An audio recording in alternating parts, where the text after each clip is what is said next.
श्रीकृष्णाय परब्रह्मणे नमः। श्रीमद्भगवद्गीता ध्यानश्लोकाः। नमोऽस्तु ते व्यासविशालबुद्धे पुल्लारविन्दायतपत्रनेत्र येन त्वया भारततैलपूर्णः प्रज्वालितो ज्ञानमयप्रदीपः प्रपन्नपारिजाताय स्तोत्रवेत्रैकपाणये ज्ञानमुद्राय कृष्णाय गीतामृतदुहे नमः। सर्वोपनिषदो गावो दोक्ता गोपालनन्दनः पार्थो वत्सत्सुधीर्भोक्ता दुक्तं गीतामृतं महत्।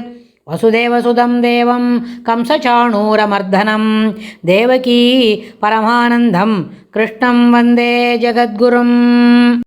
அடுத்தது 18வது ஸ்லோகம்.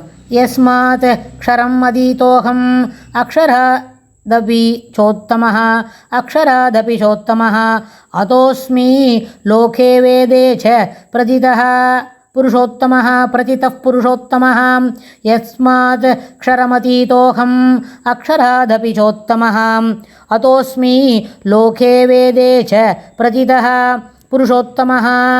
இந்த ஸ்லோகத்தில் யஸ்மாத் எந்த காரணத்தினால, இப்போ மேலே சொன்ன இத்தனை காரணங்கள் சொன்னோம், அப்புறம் என்ன பசு பக்ஷி மிருகம் அதுக்கெல்லாம் என்ன யோஜனை வருது, அதெல்லாம் எப்படி நினைக்கும், அந்த நினைப்பதுக்கெல்லாமே அந்தர்யாமி அதுக்கு சாட்சிபூதனாக இருக்கிறவன் ஸ்ரீமன் நாராயணன் அப்படின்னு நம்ம சொன்னோம் இல்லையா. அதனால எந்த காரணத்தினால், இத்தனை எவ்வளோ காரணம் சொன்னியே, அதுபோல் இருந்தாலும் யஸ்மாத் எந்த காரணத்தினால், அகம் அகம் என்ன சொன்னால் இந்த இடத்துல ஸ்ரீமன் நாராயணன் ஸ்ரீகிருஷ்ணர் அவர் என்ன சொல்லிக்கிறார், அகம் க்ஷரம் க்ஷரத்தை க்ஷரமதீதா க்ஷரத்தை கடந்தவனோ, அதே நேரத்தில் அக்ஷராத் அபீஜ அக்ஷரம் என்ன சொன்னால் க்ஷரம் என்ன சொன்னால் இந்த சரீரத்தில் இருக்கிற சாதாரண ஜீவன், அந்த மனம் புத்தி அதெல்லாம் பற்றி பேசுகிறோமே அவன். அது இல்லாமல் அக்ஷராத் அபீஜ அக்ஷரத்தினாலும் அதற்கும் மேலானவனோ உத்தமமானவனோ, அதனால் லோகே இந்த உலகத்திலும் வேதத்திலும், வேதம்தான் என்ன பிரமாணம், இவை எல்லாவற்றிற்கும் வேதம்தான் பிரமாணம். வேதத்தில் என்ன சொல்லியிருக்குதோ அதுதான் ஏற்றுக்கொள்ளக்கூடிய கருத்து, அதுதான் உண்மையானது, அது சிறப்பானது, அதை அனைவரும் பின்பற்ற வேண்டும். வேதத்தில் சொல்லக்கூடிய எல்லா கருத்துக்களும் ஏற்புடையவை அப்படின்னு சொன்னால் அந்த வேதம் கூட என்ன சொல்கிறது, இந்த க்ஷரத்துக்கும் அக்ஷரத்துக்கும் அப்பாற்பட்டவன் இல்லை, அதற்கும் மேலானவன். புருஷ உத்தம், புருஷத்திலே புருஷன்களிலே உத்தமானவன். க்ஷரம் அக்ஷரம், க்ஷரம் என்ன சொன்னால் க்ஷரபுருஷன் என்ன சொன்னால் இந்த அபரா பிரகிருத்தியின் அம்சமான மனம் புத்தி இந்திரியங்கள் சரீரம் இதையெல்லாம் என்ன நினச்சிக்கிறோம், நம்ம தான் நினச்சிக்கிறோம்.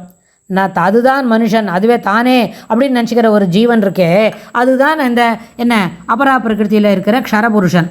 அக்ஷரம் என்ன சொன்னால் இதிலேருந்து மாறுபட்டவன், இதெல்லாம் இதற்கும் மேலானவனுக்கு மேலானவன் அப்படின்னு சொன்னால் அவன் யார், புருஷோத்தமன்.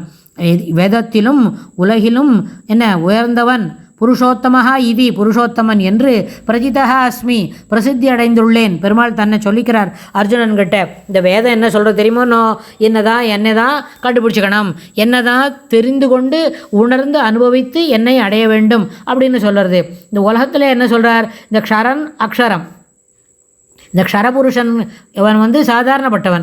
க்ஷரபுருஷன் என்ன அபரா பிரகிருத்தியில் இருக்கிற என்ன சேர்ந்தது, என்னது மனம் புத்தி இந்திரியங்கள் சரீரம் இது எல்லாத்தையும் தான் நினச்சிட்டு இருக்கிறான் இந்த ஜீவன்.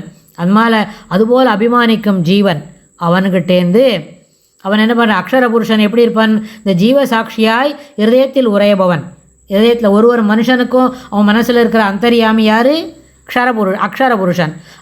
இந்த அக்ஷரபுருஷனுக்கும் மேலானவன் யார் அப்படின்னு கேட்டால் அவன்தான் புருஷோத்தமன் பரமாத்மா ஸ்ரீமன் நாராயணன் சர்வசாட்சி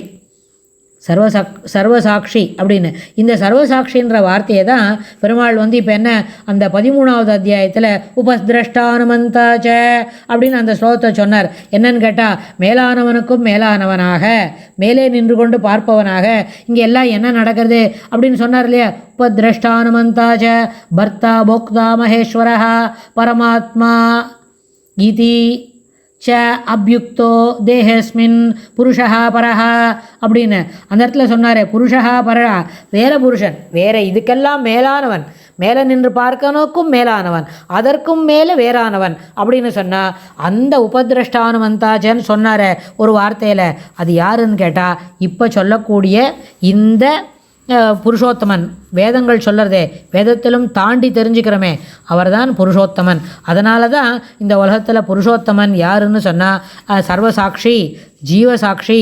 பெருமானுக்கு எல்லாரும் என்ன உடல், பெருமானுடைய சரீரத்தில் இந்த உலகமே ஒரு துளி அப்படின்றத புரிஞ்சுக்கணும்னு சொன்னால் அக்ஷர புருஷன் ஜீவசாட்சியாய் இதயத்தில் உரைபவன். அப்புறம் புருஷோத்தமன் என்ன, பரமாத்மா சர்வசாட்சி. அப்புறம் சர்வஸ்ய சாகம் ஹிருதி சந்நிவிஷ்டா அப்படின்னு சொல்கிறதும். அப்புறம் இதை க்ஷேத்திரஸ்வரூபன், க்ஷேத்ரேஷி அவனே தான். பிரம்மம் என்ன பண்ணோம், ரெண்டு விதம் அப்படின்னு கேட்டால் என்ன, பரம் அபரம். பரம் என்று சொன்னால் அது எல்லாராலையும் கண்டு கழிக்க முடியாது, எல்லாராலையும் அந்த நிலையை மனதில் பார்த்து மகிழ முடியாது. ஆனால் அபரம் அப்படின்னு சொன்னால் மாறுதலுக்கு உட்பட்டது. எப்பொழுதும் என்ன, மாறுதலுக்கு உட்பட்டது, ஒரு பலவிதமான வடிவினை உடையது.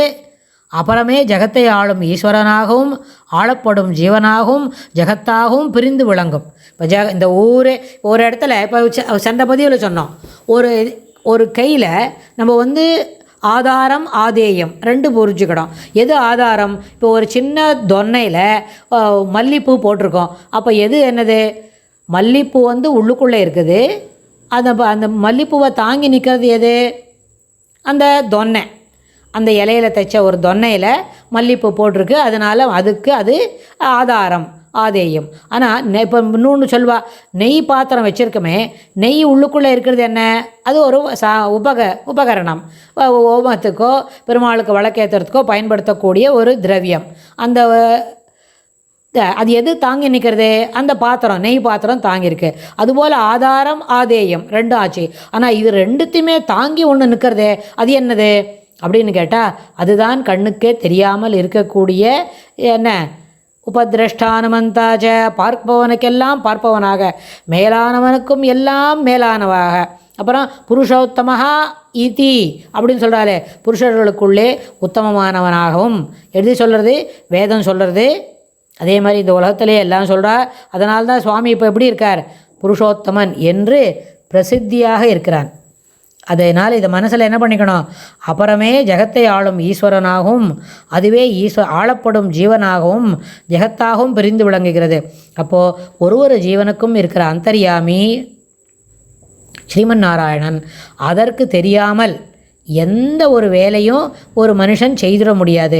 இன்னொரு ஸ்டெப்பு அதில் உணர்ந்து சொல்லணும் என்ன சொன்னால், இவன் செய்யக்கூடிய எல்லா வேலைகளுக்கும் அந்த உள்ளுக்குள்ளே உரையும் ஜீவனே என்ன, இந்த ஜீவனுக்கு அந்தர்யாமியாக இருக்கிற இறைவனே ஜீவசாட்சியாக இருந்து கொண்டு அவனே நடப்பிக்கிறான். அந்த நடப்பிக்கிறதுக்கு என்ன காரணம், அந்த ஜீவனோட கர்மானு சாரேன புத்தி அப்படின்னு.